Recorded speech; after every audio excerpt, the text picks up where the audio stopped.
Hi, Paige. Thank you for joining. Can you hear me? Yes, I can hear you. Thank you so much.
Okay, good afternoon, buenas tardes. It is 2 o'clock on June 2nd, and we will call this meeting of the Safe and Healthy Schools Commission to order. And Sylvia, could we do a roll call? Of course. Darren Balaam, Charlene Bybee, Here. Ashley Daftery, Here. Elizabeth Flores, Jessica Goycuchia, Here. Mackenzie Winklemeyer, Here. Leanne McCauley, Arisha Mudin, Here. Jorge Montano Figueroa, Sarah Porter, Here.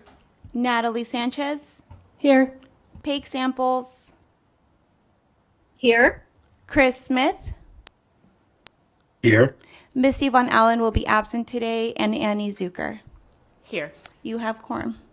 Excellent, thank you, Sylvia. With that, let's move on to item 1.03, which is the Pledge of Allegiance. Jessica, would you lead us in it?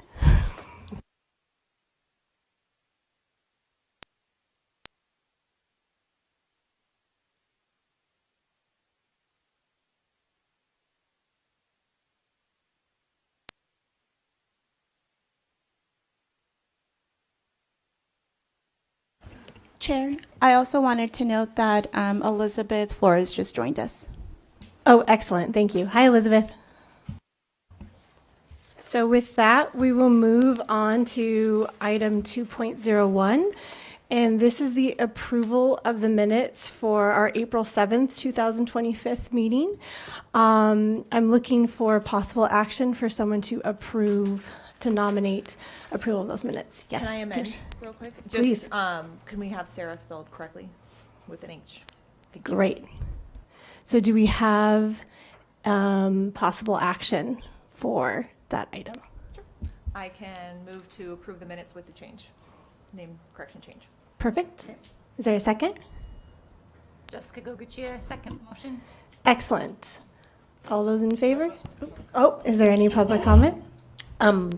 Madam Chair. Yes, I'll be abstaining because I was not at the meeting to approve the minutes. Great, thank you. No public comment. Excellent. All those in favor? Aye. Aye. Aye. Aye. Any opposed? And Commissioner Bybee has abstained. Great, thank you. So moving on to item 2.02, this is an update on the presentation to the Board of Trustees by Dr. Paula Marca and our Vice Chair Annie Zucker that occurred on May 13th.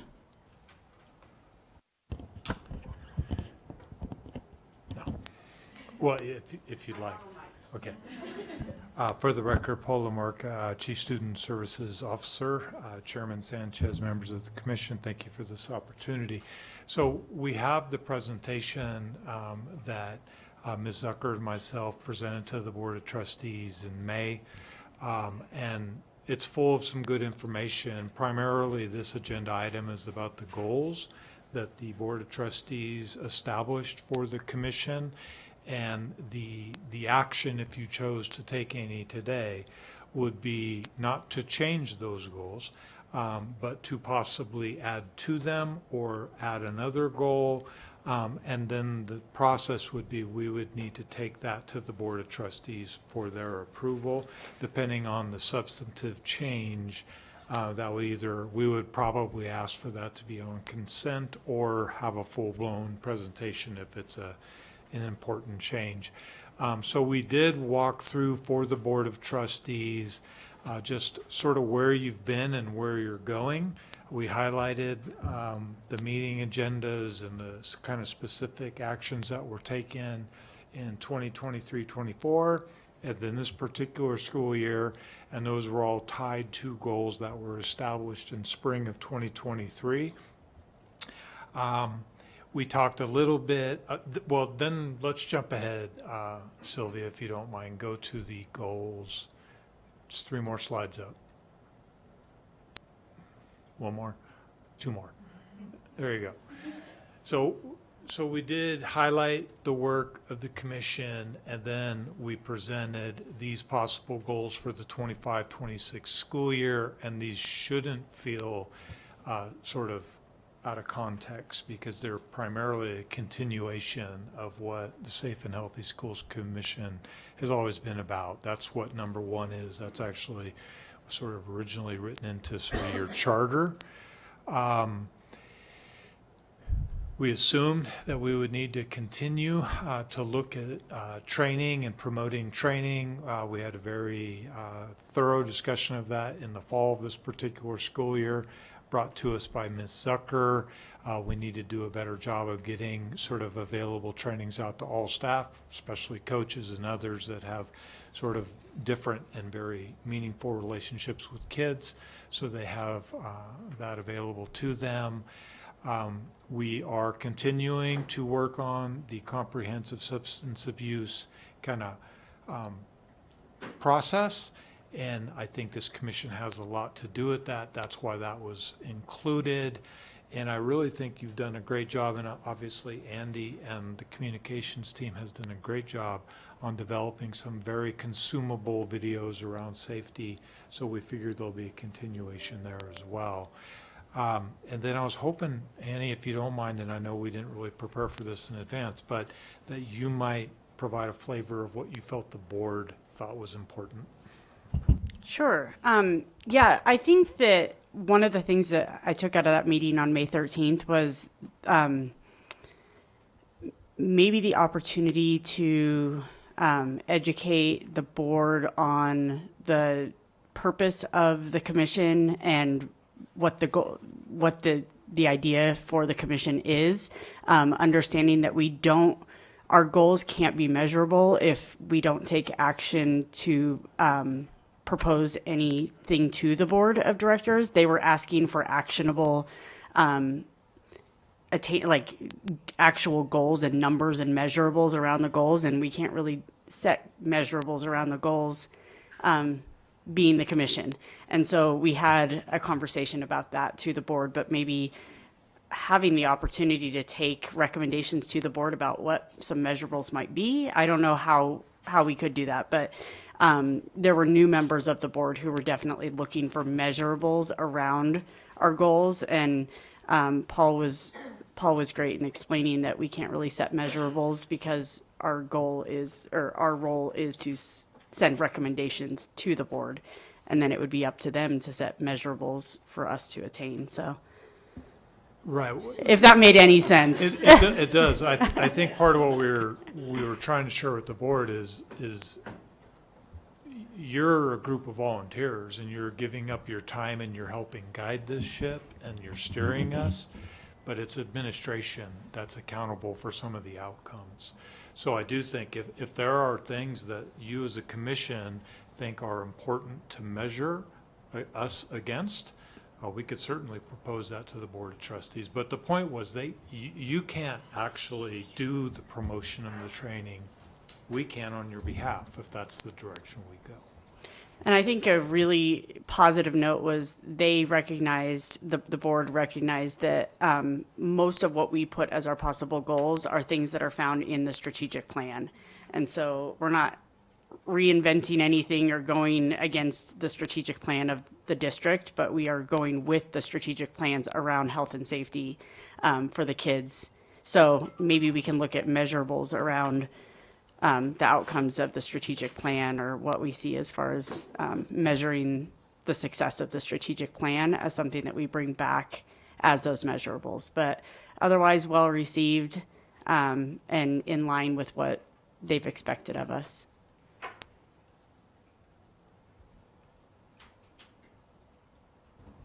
Oh, go ahead, Dr. Lamarca. I really don't have anything more to add. These were adopted by the board, so if you take no action, these are our goals. So the only idea or the only possibility for you, it would be if one of you has an addition that you want to make, or a fifth goal that we would then have to propose to the Board of Trustees, but we would do that. So it would be any additions to the existing 4 and or any fifth or sixth goal. Great. Go ahead, Commissioner Bybee. Dr. Lamarca, I think it would be helpful for all of us to, you have slides before this that are just kind of a reminder of where we were, and we've got newer members of the public to just not spend a lot of time, but that helped me as we looked at these goals as an original member of this board and looking at number 1. I know that's what we were here for in the beginning, but it helped put it in context to look at the last 2 years and kind of what our numbers were, what our things in the past, and it's just a few slides, but if the chair is okay with that, I would love to look at those briefly to kind of remind everybody where we are and where we've gone. Thank you. This was not comprehensive, but it was highlights from your various meetings. So this was 23-24. You see September, November, December, March, April, June. We had a couple, I think we had one snow out meeting, and we had a no quorum one meeting. So we missed a couple meetings here. The things that are highlighted in yellow have a very close nexus to the strategic plan. And your goals, the goals that were established for you in spring of 2023. But so if you recall, you did some work with the Family School Partnerships Department on developing a toolkit, and that's available. It's actually a really good set of information. You can go to the website, you can look at that. There's a lot of good stuff around vaping and digital use of digital tools. Family-friendly language. There's a bunch of information around social emotional learning, and that was good work. You did talk about the safety forum in that particular month. We heard from Verkada, which was a vendor who provides some of the support for some of our schools for vape detection. You heard that in November. You received more information from Family School Partnerships regarding the toolkit. You received presentation from Hope Squad, that's suicide prevention. You guys have asked Judy Prutzman on 2 or 3 occasions to come talk about bullying and the bullying investigation process. We had a presentation from the Discovery Museum and their Mind Matters focus area. We talked with you about chronic absenteeism. In April, we went over our strategic plan budget and really where money was being put by the school district to support some of these efforts. And then there was actually a third meeting where you talked about vape detection and comprehensive substance use prevention. But then in June, that's when you received recommendations from the counseling team. Then we highlighted, if you can jump forward, we just highlighted the toolkit, and then if you jump forward one more, Sylvia, thank you. That's 24-25. We heard about the Phone Away, Learn Today campaign early in October. You didn't you didn't take action on that, but it was included. Your deliberation was included in information provided to the superintendent and board president. Regarding that presentation, you guys made a really important decision, I think, to move away from a safety forum and to develop these mini videos. You discussed in December single point of entry. You've actually discussed that on at least 3 agendas, and that's been an important thing. We talked to you about the opioid response grant. Unfortunately, the school district did not get that grant. We still look for funding and resources to support substance use prevention.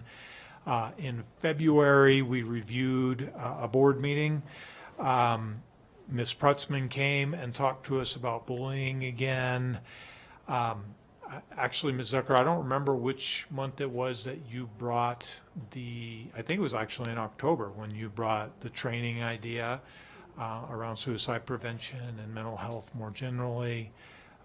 Last time we met, we heard one presentation on physical safety in school bathrooms. You're going to hear some more from Mr. Gifford and Mr. Holbrook this afternoon about that.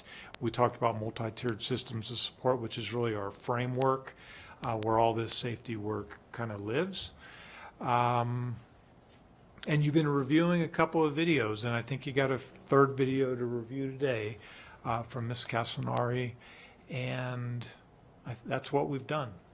And then the highlight was the video. So we shared the co-developed video with the Board of Trustees at the May meeting. Thanks, Dr. LaMarca. So with that, if we could go back to Sylvia, the page with the possible goals, the 4, perfect. Do those feel broad enough, and I guess also specific enough that they encompass all the things that we're looking to accomplish? I think particularly that first one, the inclusion of both physical and social emotional safety. The second one, training of educators, continued development and implementation of substance use and prevention plan. That sounds pretty important given the, especially the loss of the opioid grant. And number 4, trying to continue to find different ways, whether it's through video or other forms of communication, to reach out to folks and stakeholders involved with the district. Does that, I want to open it for discussion. Yeah, Commissioner, Vice Chair Zucker. I think that this is great. I think that on number 1, though, as a commission, at some point, maybe we can work on developing a schedule of those policies, like a schedule to review those policies or what we want to focus on for the year so that we can better educate ourselves before meetings. So if we have it kind of planned out and looking at what we are, and maybe they are in step with items 2 through 4, we could get a lot accomplished that way and then be able to go back and make recommendations, because really the recommendations probably come within some kind of a policy or regulation or practice. Yeah, so that's great. just something to look at in that sense so that we can better educate ourselves and be planning forward and in step with the presentations that are brought forward to us. So keeping the goal as it is, but maybe as a commission being a little more active in terms of having the policy ahead of time regarding each presentation. Okay. Correct. Other ideas and thoughts? Yeah, Commissioner Bybee. To kind of add to that, to Annie's comments on that, I think reviewing policy and maybe looking at, as we start a review or breakdown of the current policy, if there are current policies that change during the year, because I know where I sit, a lot of times we have policy changes that happen for whatever reason, could be not scheduled for any month, it just happens, and the necessity to change a policy can happen at any time. So being on top of that, because we can be reviewing policy, and then if we're not aware, as policies are changed at the board level, I think being updated, continuously updated on any policy changes would be helpful, for sure. And to that note, figuring out if there's a schedule of events that we need representation from this commission at in the community. There's been a couple of events that I think somebody from our team should have been at, or at least been invited to better understand some of the things that are going on. I think recently, I can't remember which, there was something that I was like, oh, that would have been great as a commissioner to know about and be able to be present at. So just any of the community meetings or trainings and things like that. So maybe at the, having kind of a standing agenda item that has any board policy updates and anything upcoming in the community that would be useful for us to maybe talk about and be aware of. Okay, so goals still the same though, because for what we're looking at for action is, do we like these goals? Are there any changes to that? Any other thoughts? Sylvia, anybody online?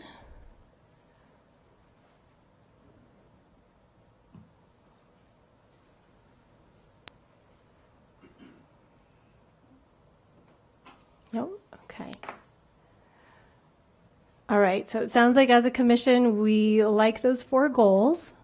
We're happy to keep those. Before we vote on it, I am going to be asking for public comment. Is there public comment, Sylvia? No public comment. Okay. Do I have a motion for those 4 goals as they are stated to be the goals for the safe and healthy school? Okay. Do I have a motion to make recommendations to the board that we keep these goals, these 4 stated goals, for our next year as a commission? Can I just clarify, because I think Dr. LaMarca said the board already approved these goals. There's no additions? No, there's no additions. Yep. Then you can just vote to keep them as is. Okay. Yes, mine. Thank you. Yep. We can vote to keep them as they are. I move that we adopt these goals as written. Excellent. Is there a second? I second Annie Zucker. Great. All those in favor, please say aye. Aye. Aye. Aye. Any opposed? Great. Motion passes. Thanks, guys. Thanks, Dr. LaMarca. Okay. So as part of that strategic plan, one of the things we've been working on is hearing a little more about crisis response services. And so today we're going to get a presentation. This is item 2.03, including the discussion of Centex and a discussion to the response of safe voice tips, handle with care tips, and tragedies impacting Washoe County School District schools. And we have Tiffany Schweigert, Megan Evans, and Roy Anderson. Roy, you're going to kick us off, huh? Yes, ma'am. Excellent. I love regarding the strategic activation. So okay, great. Be quick and easy before we get to the good stuff, or not so good stuff, I guess. So some of those things. No pressure. Yeah, no worries. Thank you for allowing me to present today. We're going to just jump right in and talk about a strategic. So strategic's crisis alert, as a reminder, is the wearable alert button that our staff have mostly around their neck on a lanyard, that allows us to do 2 things. Number one is it allows for what's called a staff alert. So that is something that goes locally. So staff needs help of some kind. It's a 3-button press, I need help, and that alert goes and stays locally with the administration and the office staff. So they can go investigate. And those things are usually for behavior issues, fights, things like that. And then the badges also allow us then to activate for a lockdown, so we could put the building in lockdown. One thing I do want to preface, and I forgot to I usually put a little asterisk on these.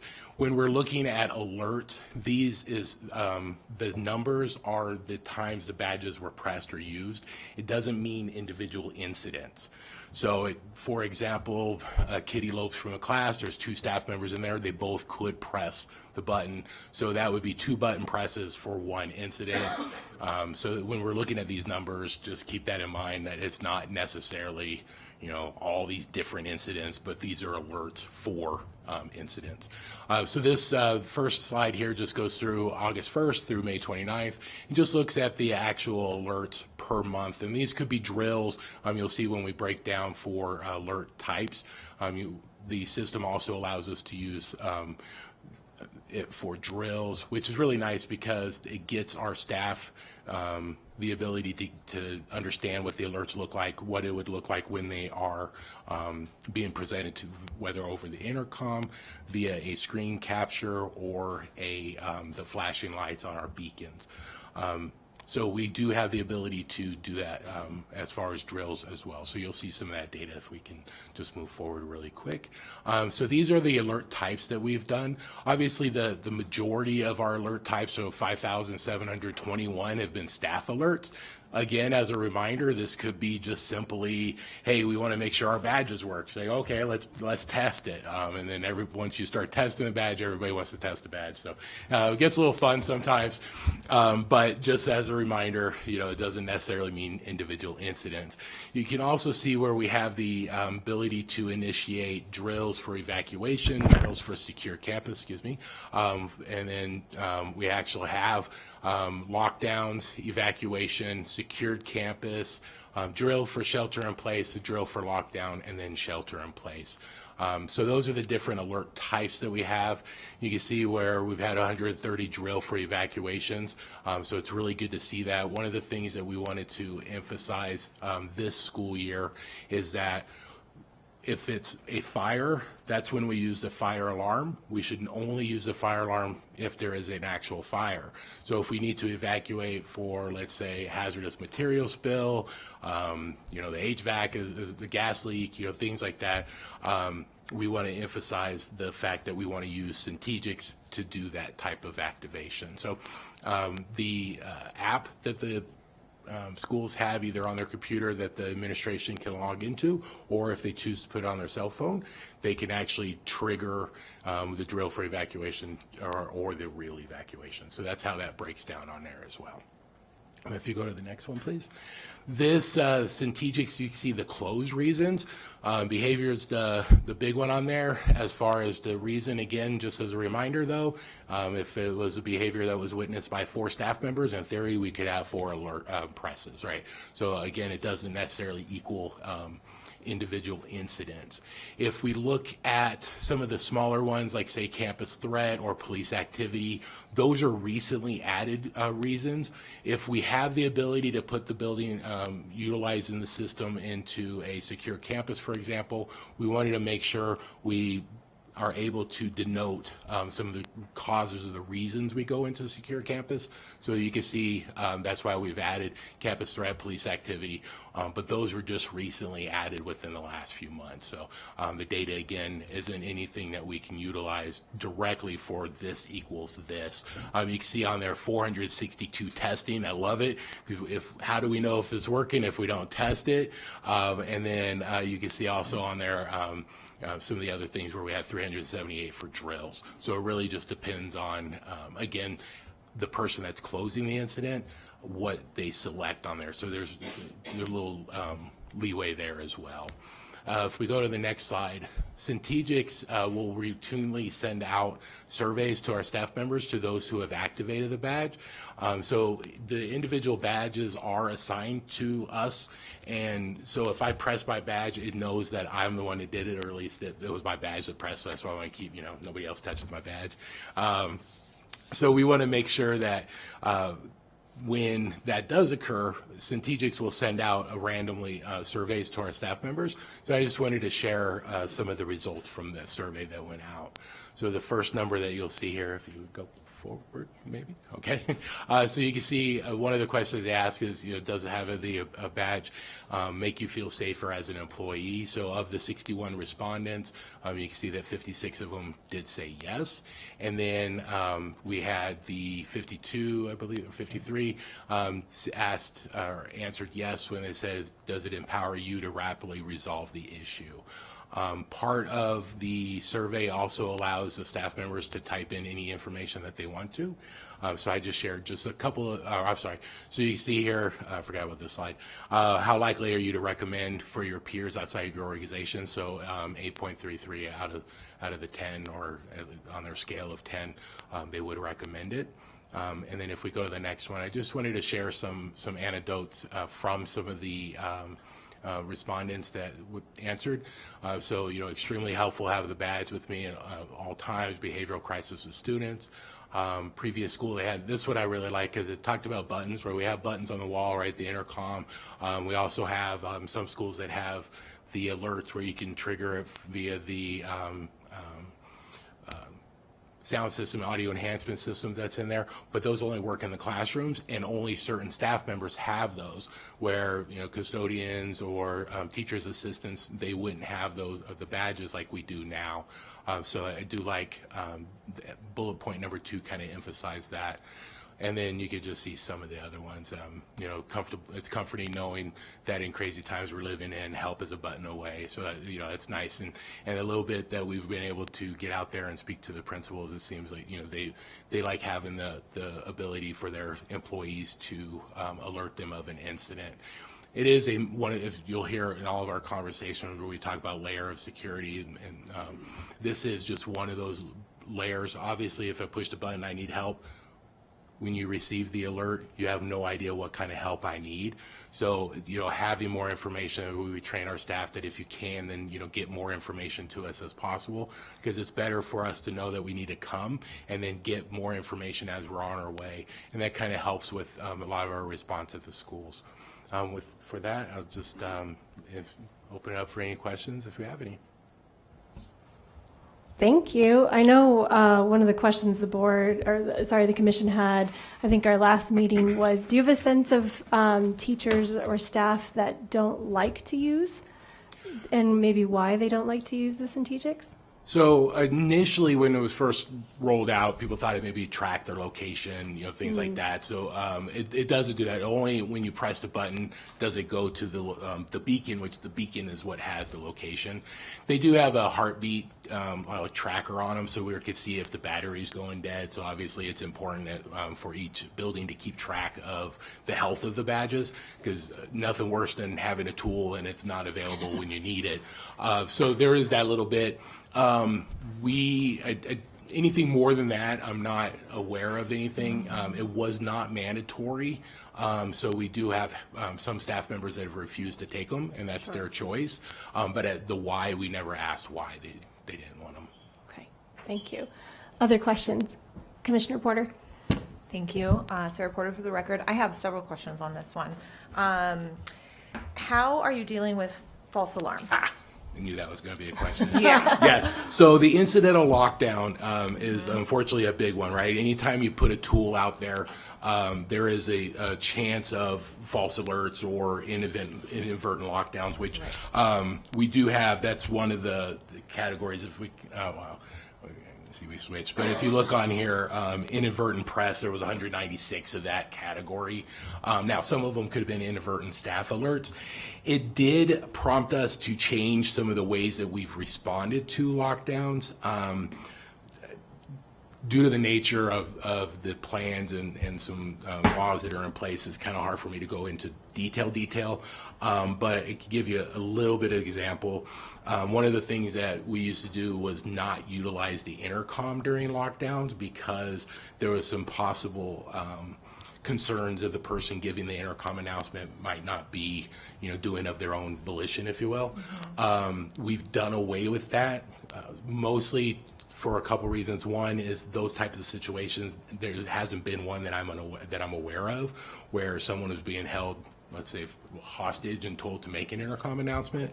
However, if you look at emergencies, and it doesn't matter the type of emergency, if we look at, say 9/11 or Katrina or, the Davis fire or anything like that, the number one concern for after action reports is always communication, and usually the lack or poor communication. And during an emergency, it's very important for us to have that communication. So we taking away our number one tool for communication during an emergency wasn't a good idea. So we've re-implemented utilizing intercom. So now instead of having to go door to door to release the lockdown, as we had in years past, which some of our larger schools would take 20, 30, 40 minutes, we can do it now over an intercom announcement. So we've put some other things in place. I can't go into too much detail, but we have put some other things in place to help with that rapid recognition of it being an incidental or not. And a lot of that has to come onto the staff member. And I'll give you an example of some of the incidental ones we've had. There was a fight, and instead of just pressing it 3 times, a person panicked and just kept pressing, and they went into lockdown. Well, me as a person that did that, I know right away, like, oh snap, right? Let me put in, let me let somebody know that that was in fact the reason for that. So that's an example of how we can go quickly from that.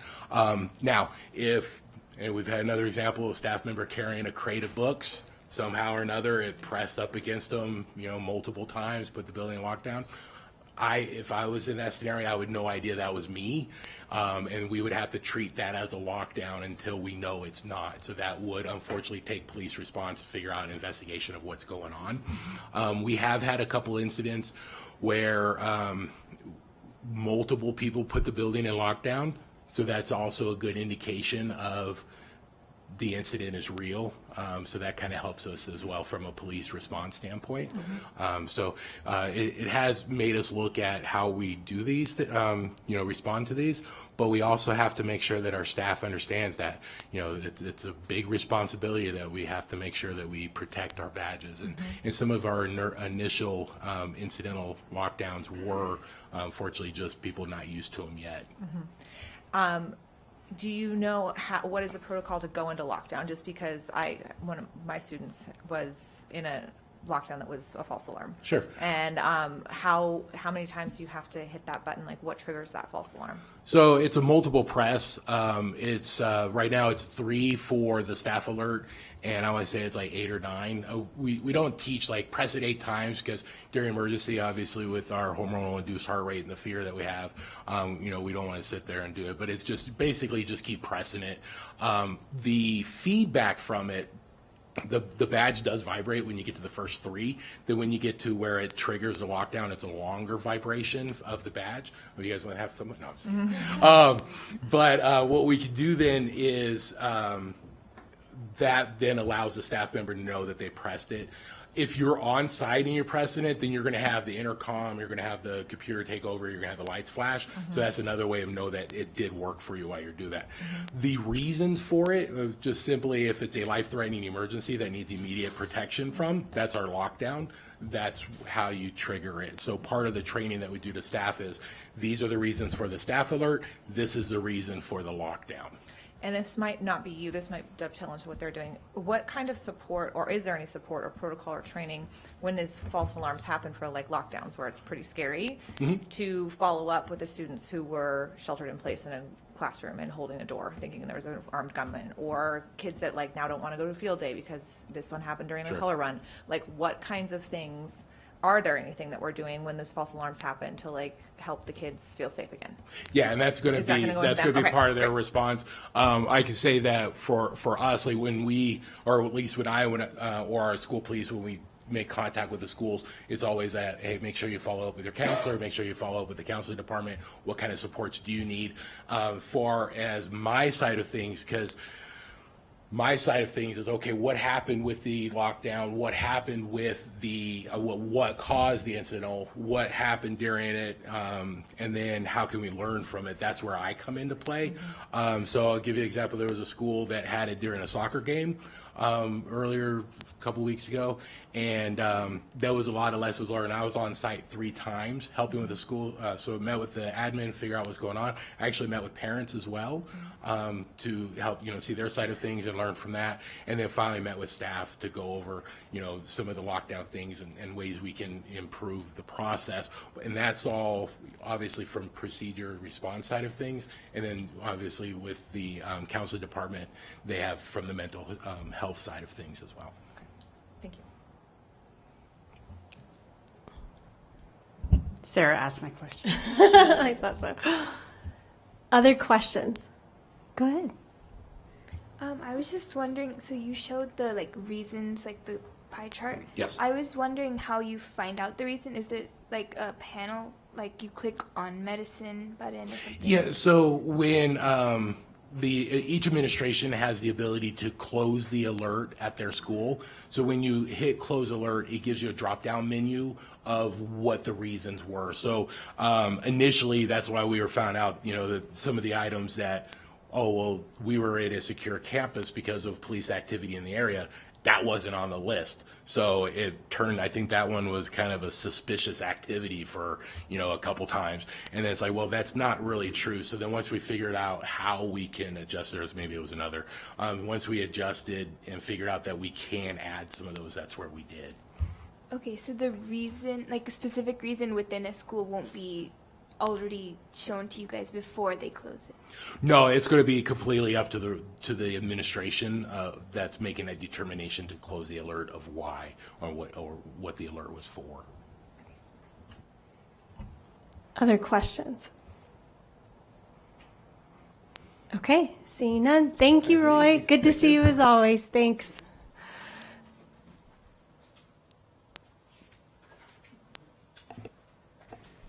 Hi. Hi. As these guys come up, I just wanted to say Roy is just a tremendous asset to our school district. And another woman that I believe you guys have met before named Leslie Alfrey, who works in student health services. She's kind of a partner for Roy, but on the kind of physical health standpoint. Tiffany Schweikert and Megan are going to represent our counseling office, and Catherine and her team do an amazing job. I just wanted to say thank you to these two. I don't know how they do what they do, because in a school district of our size, I rarely see a week go by where we don't have major tragedy affecting schools, kids, staff members. And these two in particular, but the entire counseling team at the central office, they deploy to schools and really put a lot on their shoulders. And so I just want to say thank you to them for being here, and I want you guys to talk to them. Thank you, Megan and Tiffany, for being here today and taking the time to do it. We definitely appreciate you. So we'll let you take it away. Thank you. My name is Megan Evans. I'm a marriage and family therapist and school counselor, among other things, for Washoe County School District. I've been with the school district 20-some years. I quit counting. And Tiffany and I have worked together in crisis response for the last few years. Hi, I'm Tiffany. Thank you for having us here today to present to you. I'm a school counselor and a clinical professional counselor intern. And I've worked in crisis response for 4.5 years, and I've been with the district 22 years. So we were asked just to come today to give you an overview of kind of our day-to-day and show you some of our data. Unfortunately, our data is very sad. In the last 6 days, we've had 4 student deaths. Some of them you've probably heard about. We responded to a crisis at a middle school today. So thank you, Paul, for saying that. It is pretty heavy work, but we do have a team who works with us, as well as the site mental health team, so that's really great. So if you could put it to the next slide. Thank you so much. Okay, so we do our best to keep our data on most of the crises we go to. So we're kind of comparing this calendar year to last school year, or I'm sorry, school year to school year. So over the last 2 years, our counseling and social work office has responded to over 75 crises. We've supported this is of course as of before today, so 76, and we've supported 53 Washoe County School District sites. So that doesn't include other sites that we also get asked to help with, which could be like private schools, charter schools. Sometimes when there's a community crisis, we might be asked to send documents or send support. So that's kind of an overview. Next slide, please. So we thought we'd share with you just our data over the last 2 years. You can look at, it's pretty consistent. We do have fewer student deaths this year, which was nice to see in print because it hasn't felt that way recently in the last few weeks. But we put up there so you can see the most often death, loss, grief we've have is like illness, suicide, or crashes, basically. Then we've had some others that include like murder, fires, and some other things that start popping in there. We also have staff deaths. So this year we had 3 staff deaths, and last year we had 4. Most of those are caused by illness. This year we did have the murder of a teacher that was, in the media and pretty prevalent. Our other crises, we have, I think, gotten better at taking data on this because we're out and about like all the time. So we're trying to get, all of that down. But this is when we're dealing with kind of the death of a former student. We're supporting the school. Maybe the student graduated the previous year or had switched, to a private school or done something different that way. We've had staff loss of children, babies, loved ones, their spouses this year, and that can really impact an entire school, especially with our staff who are just really part of their team and part of the school, and the students love and care for them, and just like they love and care for their students. And then we've had, again, fires last year. We've had students or staff in crisis, which is something else we go out for. Is sometimes our staff have mental health crises and need support, and we're part of that team that will go out and support them if it's more than like the school-based mental health team can kind of handle. And part of that's important as well because they are working with staff every day, and so we want to make sure that they're not crossing a line where it might be uncomfortable in the future. So if we can come in, that can often ease the pressure on that team. So any questions about the data so far? I don't know if I can ask that. I can't ask that. I don't know. Okay. So some of the other crises that we've gone by, and I'll kind of jump around a little bit, but some natural disaster, we've had staff arrests, sometimes at the school, and have to deal with that. Families in crisis where it's not a death, grief, or loss, but maybe the family is in a large crisis and they're part of that school community. And medical emergencies on site, that can impact a lot of people. Students may see that. Weapons on campus, just really anything that impacts the safety of the school building, and that causes students or staff to not feel safe, that we can come in and kind of support mentally with their mental health, or we can, support the mental health team at the school with. So, and actually I wanted to throw in, there's just Tiffany and I for this team, and then we also have our victim advocate with school police. But there's a lot of running around to be done between the two of us, and then our advocate, which we work really well with our school police department when we need to cross over with mental health crises specifically. But it's us, and working with our counterparts in Las Vegas, they have a team of 20, so it's interesting. And we look at our data and we're overwhelmed, but we forget how big of a district we are. So we have a lot of kids and a lot of employees. So a lot can happen. So just like all of you wear a ton of hats, I'm sure, in all your different roles, so do we in the counseling and social work department. So our department also oversees Safe Voice and Handle with Care. So I'm sure most of you have probably heard about these initiatives, but Safe Voice is a 24-hour tip line. It's a direct link to staff at a school site.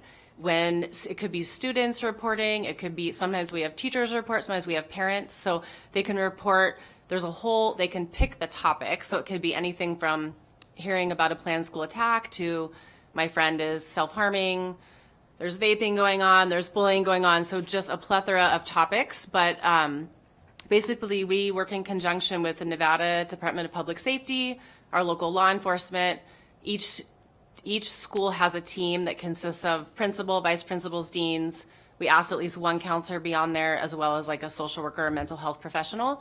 Our office gets all the tips, and we also have an on-call schedule, so we all take a day of the week where we get after-hours calls. It's not too often, but we sometimes get like a 3 a.m. call, and usually it's the Department of Public Safety, like, hey, this tip came in, I can't find this name on Infinite Campus, can you help, or do you have any more information? So the tips are rated, and so if it is an emergent tip, if it's suicide or self-harm and it's after hours, which is 4 p.m. or after until the next school morning, then law enforcement is deployed for a well check. So whoever's in the jurisdiction of that area, law enforcement is sent depending on the tip. And then for immediate tips, they're sent to the schools, and it's up to the school to close the tip. No matter if law enforcement went out the night before or if it's like a less severe tip, the schools close the tip. And so it's confidential. So if we're referring to it, we just say we received information. We don't say like we received a Safe Voice tip. So all of that information is confidential. So Handle with Care is part of the Drug Endangered Children Initiative, which is mandated under Senate Bill 80. And so basically what it is it requires law enforcement to alert us if a child has been involved in a traumatic event. And so this happens a lot. We have Handle with Care I guess I'll call them tips as well, but we have them every single day, elementary, middle, and high school.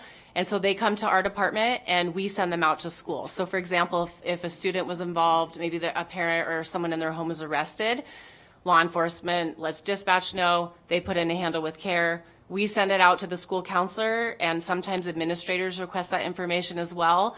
And the idea is that we can handle, the school site can handle the kids in a trauma sensitive way. So teachers, counselors, we don't call the student down. We don't say, hey, I heard there was like this really scary thing that happened to you. But the idea is just to let teachers know something traumatic happened in the home and this kid witnessed it.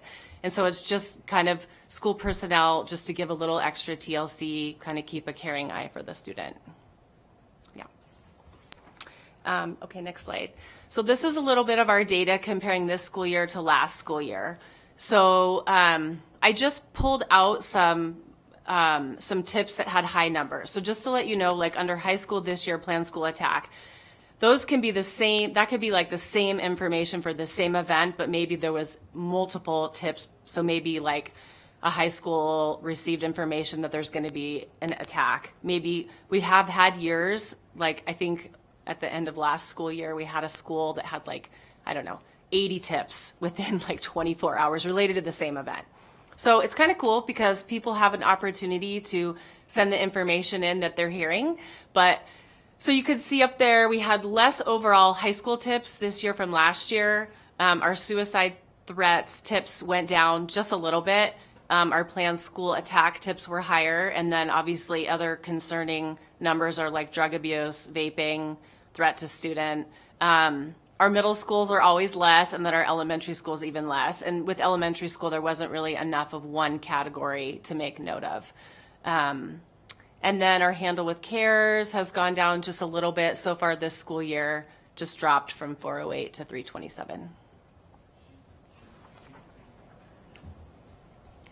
So this is kind of a quick explanation of how we answer to when we find out there's a crisis at a school, say a student has died or a staff member has died or something along those lines. And this protocol is in the annex for death, grief, and loss in our school district EOP plan, emergency plan that Roy puts together and edits every year.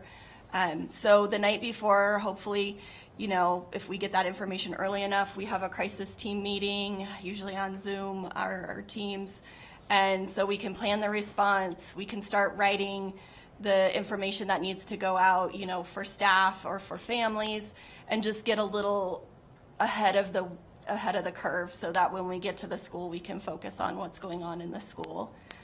We identify the incident command and what our roles are. Tiffany and I attempt to switch off on who's incident command based on kind of the situation, whose turn it's been recently, kind of what else is going on, you know, with work that, you know, who can focus the most time to it. Then we email the principal, we express support and guidance, but then we start kind of giving them information. And we try very specifically to not overload our admin staff with too much information.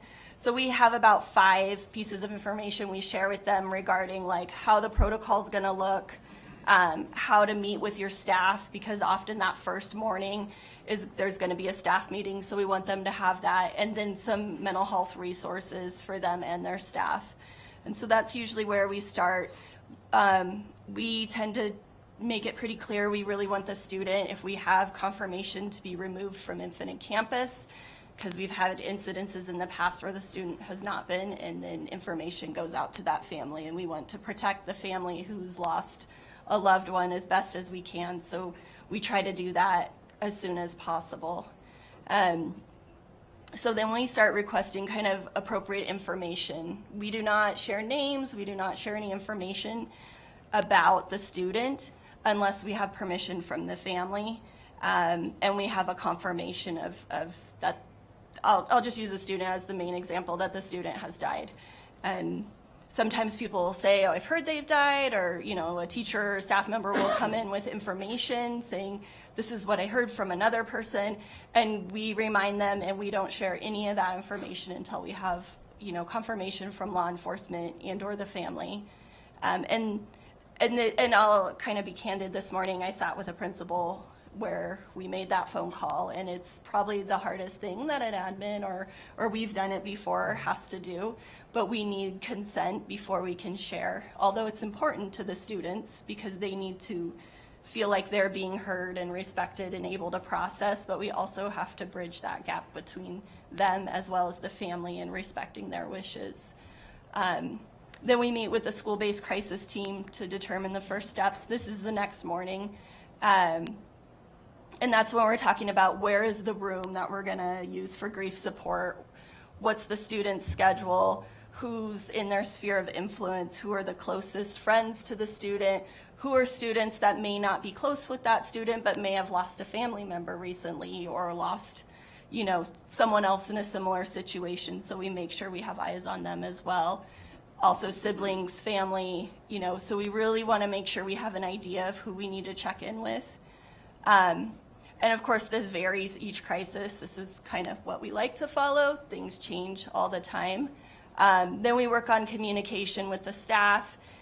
We give information to the staff on what they can say to their students, what we're going to share with families, which are Blackboard messages, and those have to be approved by communications and our area's associate chiefs. I lost my spot.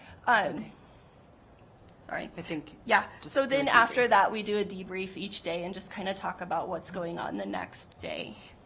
And that's you, huh? Yeah, so like Megan said, you know, we don't control, obviously, the number of crises. When, like last week we had 3, we were at 1, got a call for another one. Megan, I was the lead. Megan left, we got another team, she moved to another school, and the next day we had another one. And so sometimes we're spread really thin. And our goal is not to go into a school and like take over, but to just be support for, because the school goes on, right? They have to go through their day. They have, counselors have 504s and parent meetings and admin has things. So, but we do rely heavily on the mental health team of the school. So each school has a mental health team, including their school psychologists, their, you know, administrators, their counselors.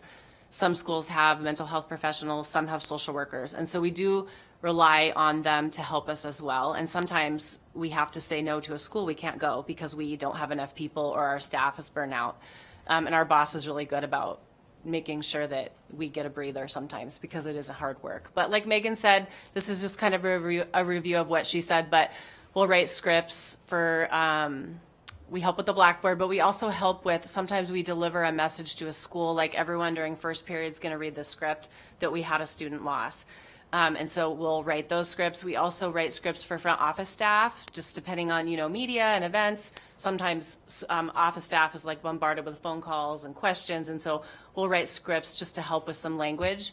And like Megan said, we want to make sure everything, we just want to give the minimum information. So like today, it's like a student died, an accident, you know, it was an accidental death, things like that. There's a lot of rumors. We talk to kids a lot about social media and what's appropriate and not appropriate and respecting families. So we have lots of conversations with lots of people, but we do use the whole team in our department as well to help support through all the events. It's been a long year. We're happy. We were kind of thinking, oh, it's the last week of school. We're just going to kind of tie up loose ends. And that's not what happened, but which is okay and also really sad. But I think that's it. Oh, I did want to respond to your question about after like a lockdown. And so sometimes schools will reach out to our department for some support and some ideas related to a lockdown. And if available, we can go out and help support. But oftentimes we rely on the mental health team at the school to help support after an event like that. So counselors can hold like a meeting at lunch, or they can pull individual students if they feel like there's some kids who are really upset. And sometimes it could even be like classroom guidance into classes. Like I've been in an elementary school class after a lockdown and we talked about that, and we go over like breathing exercises, and we try to give some of that information to especially like elementary kids. Like before, we like the counselors to give teachers information about how to handle and, you know, ideas for things they can do during a lockdown so kids can have those strategies. So yeah. And I guess I wanted to throw in one more thing I meant to earlier. You know, Tiff and I each kind of have our own role on top of our crisis role. So for me, I also, you know, support all our mental health professionals. And so I'm on consultation calls with them multiple times a day because they run into issues with students, things that the student has shared or come up with or a family has said. And then we also carry caseloads of students who either the school doesn't have a robust enough mental health team, or maybe there's a legal situation going on where the student had experienced, like I said, not feeling safe or something happening at the school. And so we come out and we'll see those kids either for check-in, or if the parent agrees to consent, we can see them for therapy since we're both clinically licensed. So there's a lot of hats that we wear, but our crisis is our number one hat. And so I don't know if, I'm sure Tiffany does this, where if I schedule something, every time I'm like, yep, this is subject to change. I might cancel on you, I might not show up, and it's not because it's not important, it's because crisis is our number one, so. Thank you both for being here and all the extraordinary work that you continue to do every single day. That's a lot. And so with that, I want to open it up for any questions and discussion. This item is for discussion only. And oh, I see Commissioner Flores has one, but real quickly, I did just want to say, again, thank you both for coming, taking the time. And as a commission, some of the things that, as you saw with our goals for the upcoming year, are looking for topics and ideas and things that we need to keep top of mind. So I want to invite you all back if you feel like there are topics or things that we can be helpful of or support, or things that need to be maybe pushed forward, whether it's suicide, whether it is, other mental health crises. How do we support staff? That, we want to be a place that is open to that, and hearing about that from you too. So thank you. Commissioner Flores. Thank you. And this is Commissioner Flores for the record, and I wanted to echo my thanks for the presentation. I truly had a lack of understanding of the depth of interventions that are offered to students and teachers and families. It's really impressive, and I appreciate seeing this data, as sad as it is. My question is related to, and you touched upon it, related to the communication and how it is that you attempt to verify some of the information you're receiving from so many different points. And it says on the slide that you're part of a regional partnership. Can there just be some explanation about what the confirmation process would look like? And is the partnership something that's drafted like in the form of an MOU, or if you could just give some explanation to that. Thank you, Commissioner Flores. We don't have like a formal MOU, but our boss, Catherine Loudon, is the one who typically gets those confirmations, be it through school police, outside LEO law enforcement, or sometimes from the coroner's office or, medical examiner. And so we have had situations in the past where someone, even a parent, has said something where it felt like they were saying that their child had died, but they were distraught and not being clear about that. And so we have really learned to kind of double verify that, not only through like the parent, but also through, law enforcement or someone who can give us a confirmation of that.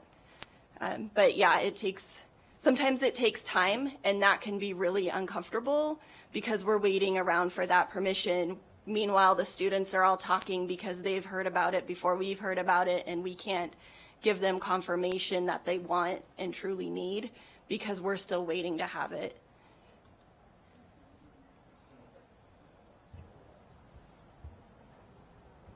Other questions or point of, yes, please, Commissioner. Commissioner Jorge Montano for the record. Thank you both for what you do and for coming and presenting. I think I have two things. As you presented, the data is very telling, and I think as Commissioner Sanchez said, it'd be awesome to bring you guys back and really have a line of communication between the trends that you guys see. So I think as commissioners, we see data from maybe a year ago, right, where you guys are seeing boots on the ground. So how do we facilitate that for you to then make better informed decisions quicker? So I think that's one of the things that as a commission in collaboration with you, how do we facilitate that? And then the second part is understanding what you do and how important it truly is and the depths that you go. Is there anything as a commission that we can do to help support or advocate for you in regards to that? I can speak to the second. Thank you so much for that. But I think just, we've heard in the past, the positions haven't always been funded, and I know they are generally funded now. My position was a grant that went away but got generally funded. So I think just spreading the word about, what we do and how there's two of us, even though we have a department, everybody else has another full-time job. Like someone else is in charge of high school counselors, someone's in charge of middle school. And so when we pull them, it's from the job that they're supposed to be doing, and then they have to find time to do it. So I think just maybe spreading the word about how much need there is, again, like I said, we have a big district and a lot of need. And I feel like I grew up here. I went to Worcester High School. I feel like it's a different place than when I grew up here. I feel like there's a lot more crime. I feel like there's a lot more trauma. And so I think just remembering that our kids are dealing with a lot, and we're just doing best, as well as our mental health teams who are amazing in the schools, just doing our best to, support the families. But as you know, a lot of resources are going away, and that's really hard. And I think school mental health teams feel that stress. Like we got the email about Job Corps this weekend going away, and the woman on the email talked about, I have a week and a day to find places for, 300 young people. And so I think as mental health professionals, we just feel that weight, oh my gosh, this is more people in need. So yeah, I think just maybe communicating that everyone's out there doing their best, working hard, but we could always use more people. Yeah, I know you're not necessarily in charge of that, but. If I may, and again, I thank you for that. I think as a profession, I'm a nurse, pediatric nurse, so I think just sometimes allowing you to have that space to speak to it, because I think we all knew what the answer was going to be, but I think giving it a voice really does help on both ends to how we can best help. So thank you for sharing. Thank you. I was going to just add to that, access to resources for our staff as well. I have a few frequent calls I make when I have a staff in crisis or a staff who's experiencing, even just the impacts of, we have a high school right now that was reeling from one loss that went right into another. We have a lot of staff who are hurting right now, and they come in and they're still doing their jobs, they're still teaching, but they are hurting. And so the more community resource we have so that we can get them support as quickly as possible is huge. And of course I say that for our students as well. We're always working on writing down referrals and calling places to see where there's availability, but just that ability to send people to someone who's going to answer the phone is huge. And then as far as data, I don't know if there's a way to create where we can touch base more often about upcoming data. We can gather the Safe Voice data, or take a look at it and see what the trends are on a semi more regular base. Like we said, crisis always comes first, but we can definitely look at those things and even let you know what we're seeing with regard to why we're going out for crisis. So Thank you. Any other points of discussion? I just would be remiss to not say thank you to this team and the team that works with you guys. This is what I do every day, and to see what you guys do elevated every day, to get to work with a team like yours is incredible, because having students in the school district and knowing the level of support that they get, or that they will get if there was ever something, means a lot. So I wish that you could be quadrupled, multiplied, whatever it is, but thank you. Yeah. Thank you guys so much for taking the time and everything you do. Thank you. I feel like we should clap for you. That moves us on to item 2.04, which is for discussion only. And this continues on to our vape detection series and hearing about vaping. And we've got two principals here that have joined us today to talk a little bit more about their experiences. We've got Mike Gifford and Freeman Holbrook. Thank you both. Also, again, thank you for taking the time to be here, sit through the meeting, and present to us. This is actually really helpful for us as a commission. Some of the things that we look for in these presentations is it helps us make decisions and report back to the Board of Trustees with some of the stuff. So we really appreciate your guys' perspective. So I'll let you guys take it away. I know Freeman's got a little more up-to-date data. He's currently in a school. I'm Mike Gifford, principal of Debbie Smith, by the way, for the record. But my school is being built, so I don't have up-to-date information. But I can kind of tell you about the experience that I had and why we made the move that we did to install vape sensors and what kind of stuff we saw when I was at AACT. As you guys know, when we do our climate survey every year, usually every year the restroom is one of the places where the students feel the least safety in our schools. And I think that vaping is one of those reasons, right? Or smoking in the restrooms is one of those reasons. So I saw that when I was at Shaw, I saw that when I was at Pine, when I taught. But at AACT, which is generally considered one of our safer schools, smaller school, both with student population and with size of the building, it was still a concern, and it was an area that we saw a lot of safe voice messages come through of saw these students vaping, or we would get messages that says I don't feel safe going to the restroom, so I don't go during the school day, which obviously isn't good. So we were looking into a lot of different ways of what we could do, and obviously walking through the hallways and checking in, making sure that we were there and visible would help, but what could we do when we weren't there? So just did a lot of search of what people were doing to see if there were students that were vaping or smoking in the restrooms, social media sites, principal sites on different certain things, and reached out to quite a few different companies to see what we could do. And we were looking for something that would not be too intrusive, that would alert us in a timely manner, wouldn't get in the way of any privacy rules or anything like that. And the company that we met with, Verkado, kind of hit all of those boxes for us. The customer service was really helpful and supportive for us. They worked with a local company to help get it installed. The install was super easy at AACT because the restrooms at AACT are right next to the server room, so there was no disruption of any walls. It was a one-day install for us. The website and the app and the customer service online was really easy to use.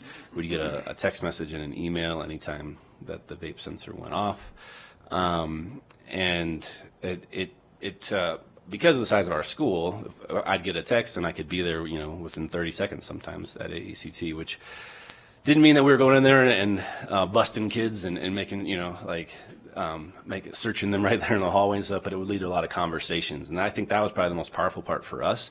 Yes, we caught kids that were vaping, and yes, we confiscated vapes, and yes, all those things happened, right?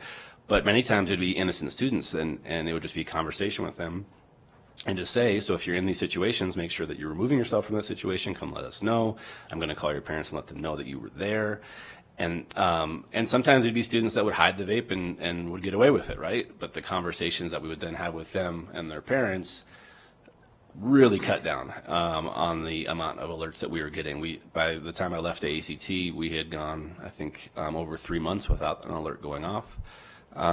And our climate survey results, excuse me, the safety in the restroom went up 7 percentage points at AACT after we installed the vape sensors. And like I said, the customer service, any questions that we had, like how can I get some support with understanding what these numbers mean, or can I get the science behind how the vape sensors work? They were very quick and responsive to help me understand those things. If they get damaged, they replace them for you. It was a really nice experience working with them. But again, on a smaller setting for us, it was good. There's also things in there like it alerts you if noise level gets too high. So even if it's not a vape issue, but maybe there's some people arguing in there or something like that, we can get alerts for that as well. And if we're really busy and I can't get there, it's still, I see the time, I can see exactly when the vape number started to rise, so I can go back on our cameras and see who was in there, and it can just, again, have a conversation after the fact. So again, we didn't catch every kid that ever vaped, but because we had the conversations and we included our families in saying, your kid didn't do anything wrong, I'm just letting you know that they were in there when this happened, really, I think, changed the atmosphere in the restrooms and made it less of a place where people wanted to hang out a lot and more of a place where they would just go and, do what they needed to do and get back to class. So for us at ACT, it was a pretty positive experience all around with them, and I think it made our restrooms a safer place. Kids are still going to go do those things, right? They've been doing that since the beginning of time, but if they find a different place that doesn't impact other students, I think that makes the experience a little bit better for everyone all around. So that's kind of my spiel on my experience with them. But what do you got, Freeman? I had a quick question about that. Are those vape detectors, are they pretty easy to hurt? To like, if I was a kid and I wanted to take it down, is that a pretty easy thing to vandalize, or is that? Yes. Okay. Yeah. Okay. It's just like a little, a smoke alarm in your ceiling or something like that. Yes. This didn't happen to me. He might be able to speak to it. I think he can, based on some earlier conversations. But if they are damaged, the company that we used anyway would replace them free of charge. Oh, great. Yeah. Okay. Thank you. Hi, Freeman Holbrook, principal at McQueen High School, for the record. I had a little bit of a different process. We have a pretty large student voice up at McQueen, and each year I give them a certain percentage of my budget to come to me with a big project they think that would help our safe and healthy schools initiatives that we have at McQueen. And so my second year there, they came to me and said the bathrooms are a nightmare with the vapes. We have close to 1,800 students. We typically are running anywhere from 11 to 13 bathrooms in a day, depending if we can keep them all open. So what we did is I offered Student Voice kind of an idea. They did the research and they came back to me with some ideas. I called Mr. Gifford here and asked him which company he worked for or worked with. And then we did our own research. We had them come in. Like he said, it was a very smooth process. So they came and went through all of our restrooms. They found our server. They put everything in like 2 weeks. It was a little bit of, we outfitted 3 sets of bathrooms. So our 3 that are used the most. And it made a huge difference in catching the students doing it. We're focused now. It's actually allowed us to take the next step and focus on the addiction part of it, and understanding not necessarily that they're in there and giving them a consequence, but now we can focus on why they're in there, and it opens up those conversations with them. And so our data has taken a huge, I guess, gain, if you will. If you look, I think there was a sheet that I had given out. Quite a few principals in the area have reached out to ask about these. And so this is something I just gave to them just to show them how quick of a drop we saw. And I think what's interesting is if you look at a January number of 35, that's probably closer to 100. We're just not getting to them. And so once we started using the devices, and we didn't necessarily market it out to the students, we allowed them to figure things out as time was going on. And so what we did, though, what the company does now, we use the same company, by the way, and what they do now is they actually have something that goes around the device that so the kids can't vandalize it, which is pretty neat. And then if that part moves, it triggers the alarm for us to come and check it out. And so so they've definitely kind of upped some things, which is pretty neat. Ours, we have cameras on ours right outside the bathrooms, so most of ours are reactive and getting there. It takes a little bit longer, but I would say for us in McQueen, this was probably one of the biggest things that we did to keep students in the classrooms and keep the bathrooms as safe as possible, allowing students to actually go in there. I've had multiple families and students reach out thanking me for the ability that their kids can not have to drive home, to go to the bathroom or whatever it is, just because it was getting really crowded in those. And so, and obviously with certain supervision rules that we have, it's hard to get in there and catch what they're doing. And so, but I would say these have been a huge help for us. So. That is super helpful for us to hear these different perspectives. Is there any discussion from the commission as we hear these presentations? And again, thank you both for coming and taking the time to come and speak with us about this. Commissioner Porter. Could we just be reminded of funding for these 2 schools and how you guys were able to do that? Because I remember when we had the presentation, it was great, but it was how would we fund this on a larger scale? And there were a couple pilot schools that were chosen. Were you 2 one of the pilot schools, or how was this funded for you? I guess I could say we were a pilot school, but we just chose to go do it. We paid for it out of our general funds. Yeah, we did the same. It was what Student Voice, it was kind of that percentage that they wanted to use it on.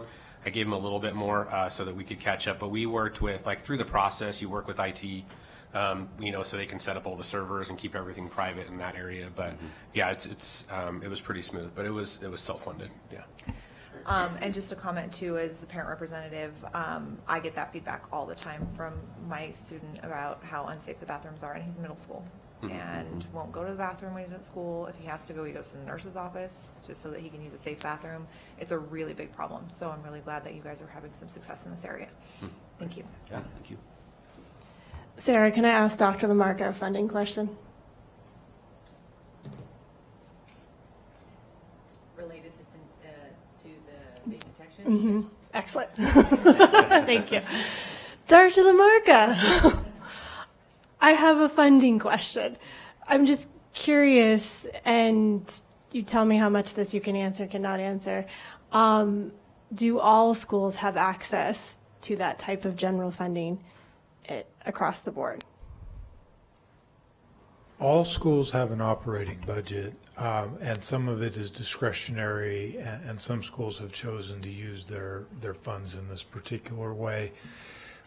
When we were at the board in May, during the presentation, some of these questions came up, and we have worked with capital. This is a capital expense, at least the installation of it, and some of the hard maintenance of it, not necessarily the licenses. So I do believe, as part of kind of the ongoing refreshing of schools process, at the high school level, not at the middle school level yet, but at the high school level yet, depending on size, if a principal chooses, the district will support them in some level of implementation. It won't be all bathrooms. The larger the school, more of the bathrooms. And we haven't gone out for like a formal request for bids yet. There's clearly a company that some of our schools have worked with that does a very good job, and they'd probably be very competitive. It's probably average about 10,000 per school for implementation, maybe a little bit more than that. That's helpful. Thank you. Commissioner.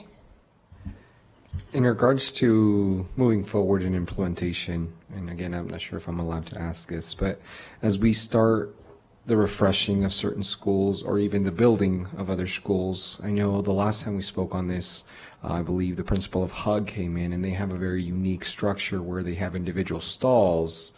What are we looking at doing, one, in what's to come, because we understand Reno continues to grow? Are we going towards that individual stall?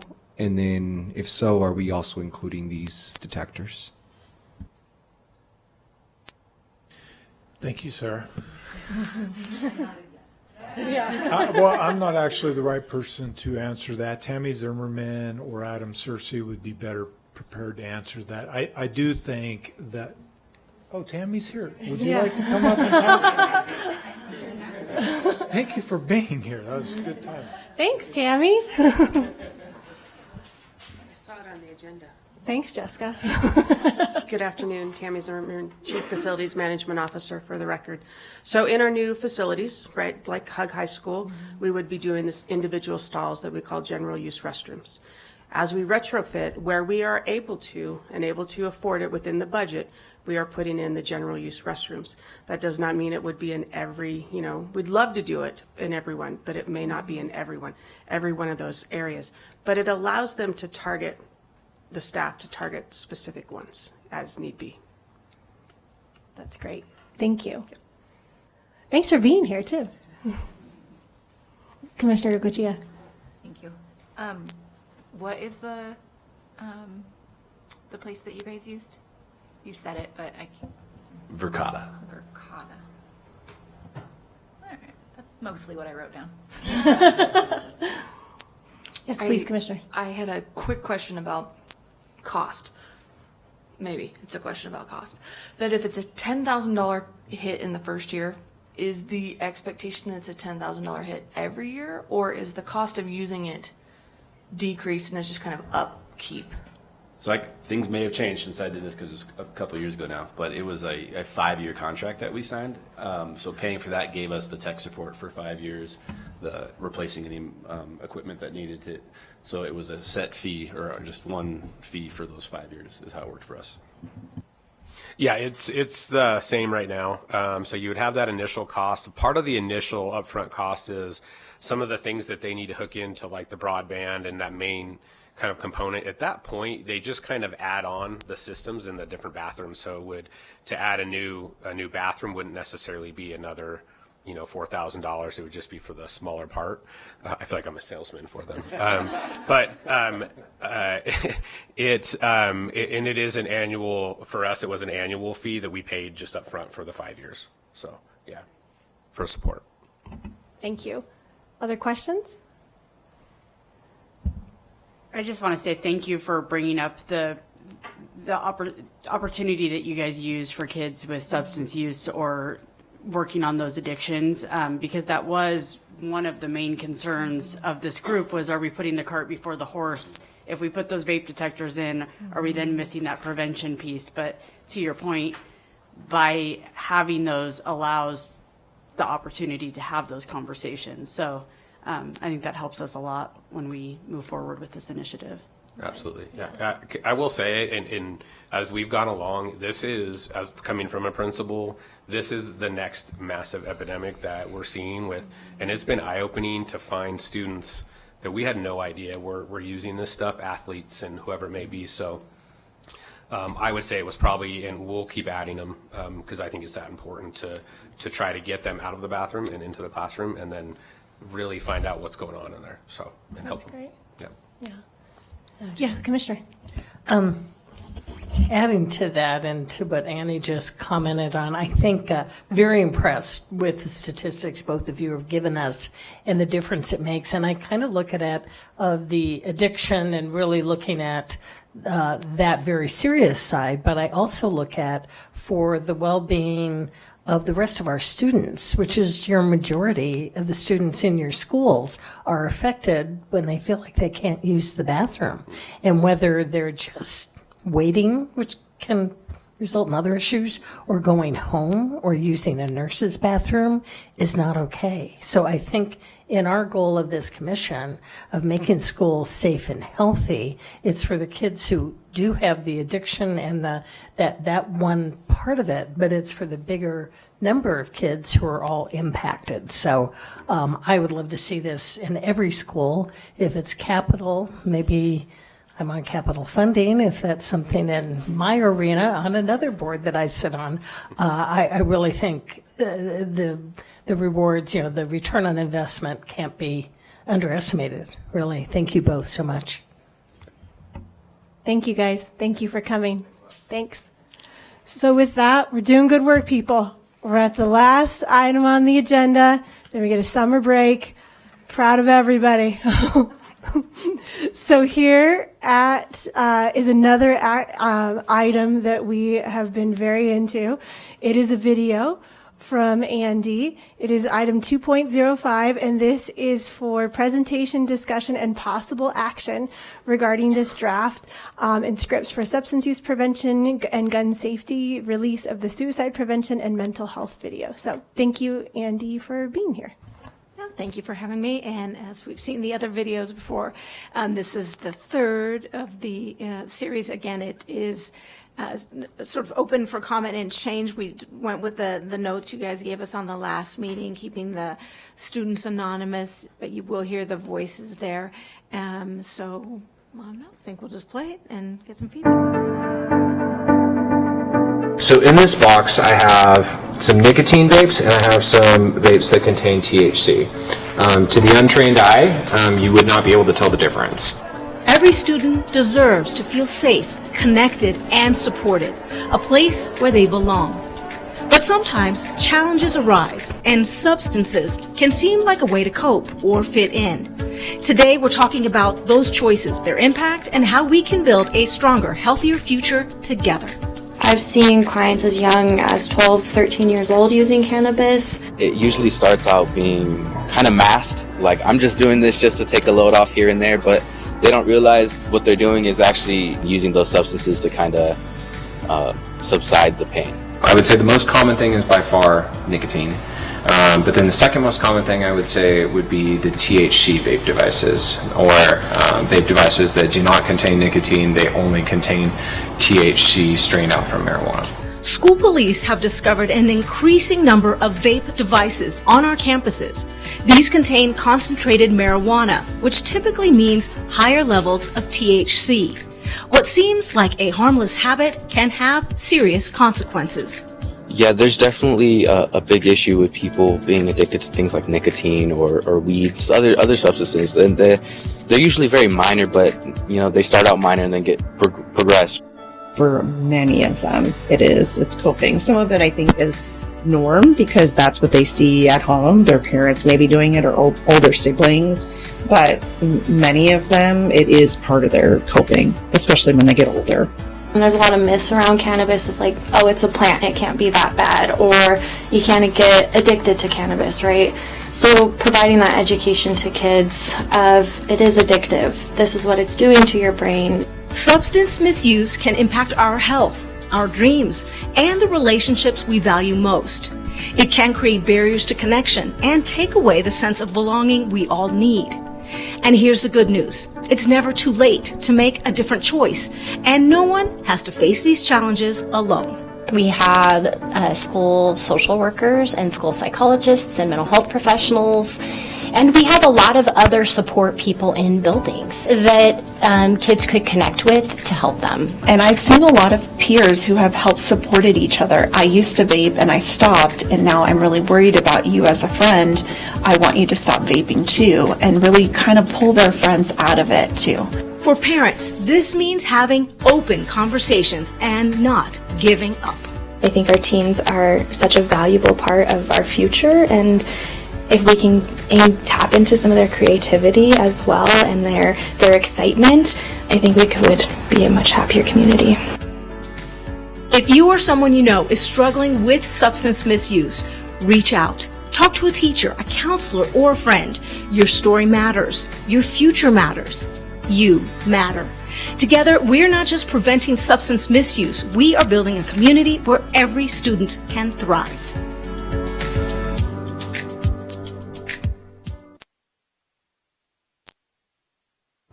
Great. Any discussion from this commission on that? I just have a clarifying question. You said vape and guns? Those are two different things, right? Yeah, Obviously, different, okay. yeah, I was this like, is just make a- sure. yeah. Okay, this is just for vape. Okay, great. And thank you for doing the anonymity piece. The HIPAA clinician in me was very happy. Yeah, and the message is still as strong. I know the subtitles or whatever kind of obscure it, but it says voice of student. You can tell it's a young person. So our next step, if you guys agree with this, would be, of course, creating a Spanish language version and or subtitling it in Spanish. You can actually tell me if you prefer one or the other, voiced in Spanish or just subtitled, and then presenting it again as we've done with the others, to principals on our YouTube, a short version on social media that leads people to the longer version. Those would be our next steps on this one. Great. Commissioner. Yeah, Commissioner Jorge, for the record, I think it's really a great video. I think it really gives a sense of like hope and understanding, and it's a little bit uplifting on a sensitive subject. So great job. I think if we have the ability to go through and do actual audio in Spanish, I think more reason to do it. I think we do have a large Spanish-speaking community, so if we have the ability, I think it would connect even further than just subtitles. Agree. So Yeah. great job. Yeah, thank you. All right, thank you. Yeah, I know when we spoke months ago, we wanted all these videos to have a bit of hope in them, so that's what we've been trying to put in all of them. Great. And I like that you mentioned the peers are mentioned in there, because that's where kids are probably going to go to first. Mhm. Yeah, absolutely. Okay, so I think we need to, oh, yes. Chris? Commissioner Smith? Oh, no, is it? Oh, go ahead, Commissioner Dafferty. Yeah, hi. Sorry, my voice is out. I just wanted to say thank you. I agree. I think the message is really positive, but it also shows, I think, the need for additional, more nuanced, ongoing conversations on this topic, because I try to put myself like in a student's mindset and watching that. So when it's saying like, well, this is part of their coping, where's the nuance around that? How might that be interpreted by students? And I understand where the counselor was coming from, that it is, but that's not a coping strategy that is positive for a student's well-being. So I just wanted to point that out, that I think that could be something in terms of future directions, and being able to talk about how we can ensure that the message is understood in the way that it's trying to be presented. I apologize for my voice. No, that's great. Thank you, Commissioner. Oh, okay. Would that be a change you want to make in this one, or? Yeah, what does the commission think? Is that a change you'd want to see? And maybe there's some possible ideas for that. Maybe at the end slide, in addition to the resources, there could be a list of coping resources, coping websites, things of that nature. Or Commissioner Dafferty, did you have a more specific, a different recommendation maybe?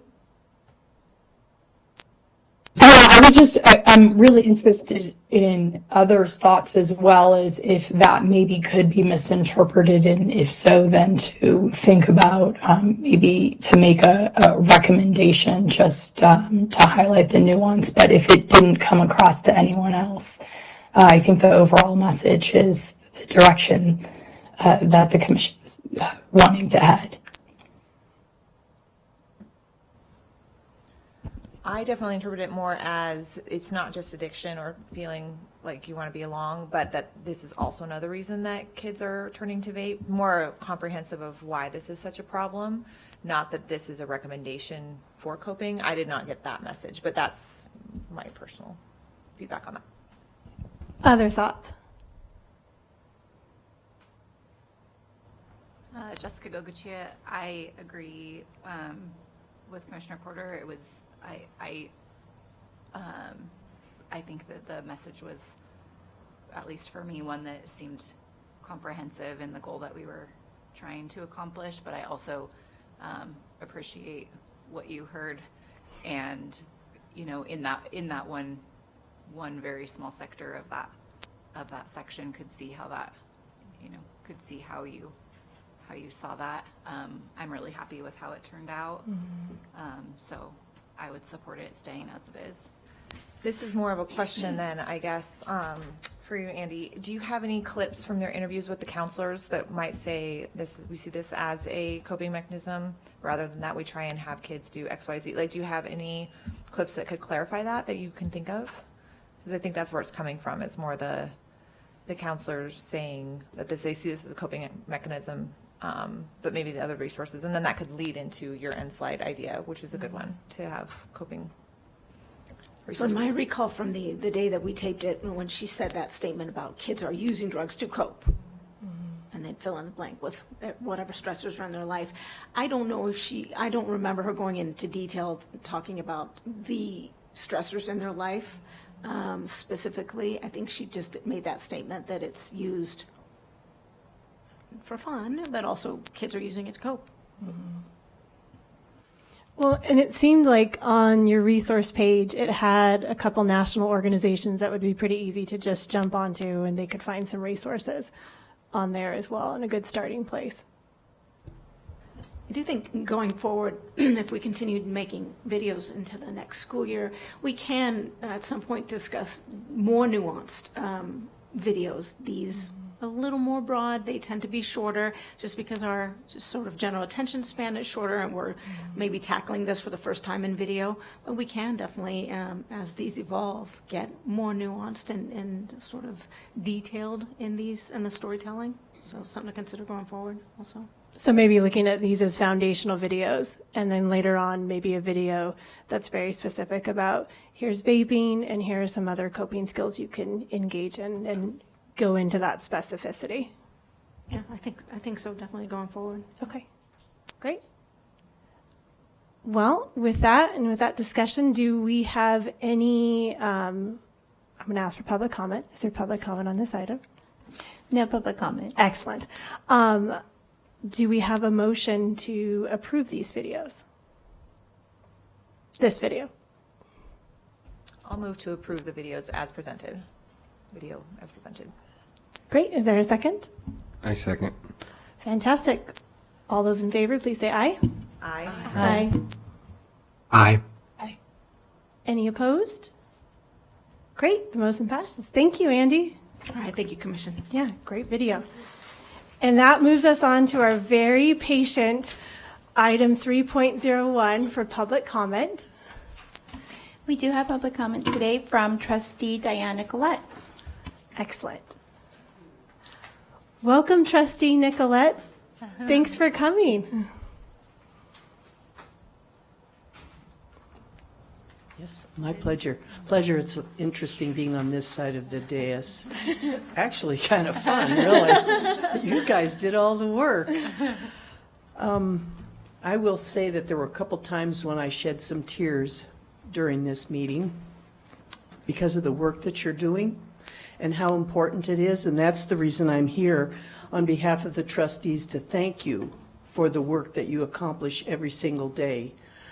Because I know after this meeting you go home and you think about it more and you do some other research so that you can be informed, and we all very much appreciate that. I'm going to do a little script and then I'm going to give some heart. So on behalf of the Board of Trustees, we want to thank you for volunteering for Safe and Healthy Schools Commission. And it's very near and dear to me as I used to sit there and be very proud and sometimes very worried. Each of our committee volunteers play a vital role in ensuring the needs of our students, families, and staff, and that our community's voice is our district governance, and we listen because you're important. Your commitment and passion to making a difference in Washoe County School District does not go unnoticed and is extremely deeply appreciated. There was a lot of evidence. I'm off script now. And they always kind of worry when I do that, but I'll behave. Today it was very evident to me, the 2.01, when we looked at, let me look at my notes. When you all looked at 2.02 and those elements, every single one of those elements embedded in that agenda item, it's clearly a focus on safe and healthy schools, a 360, the whole child, the whole school, the family, and our communities, our employees, and that is a big lift. And I personally appreciate that, and yet I also know it's extremely important. You can't just look at vaping.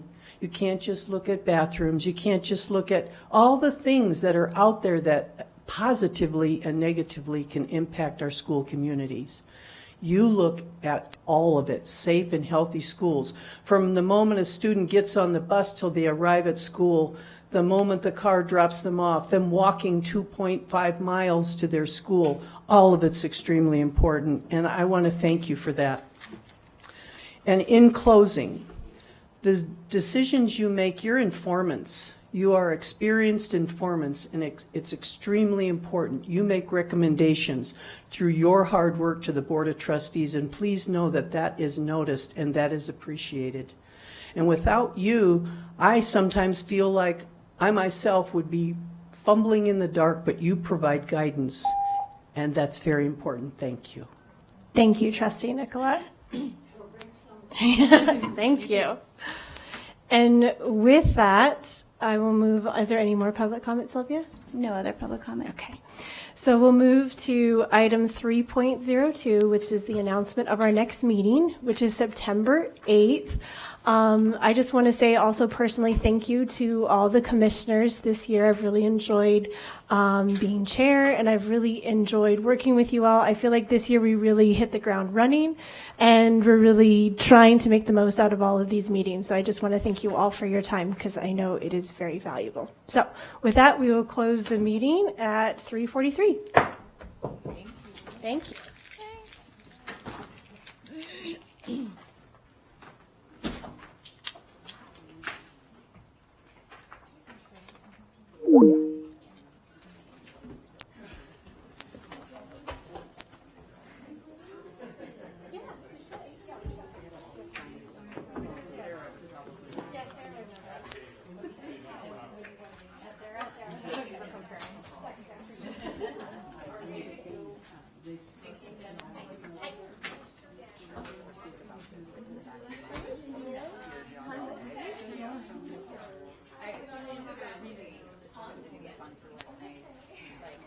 Oh, PRSA might.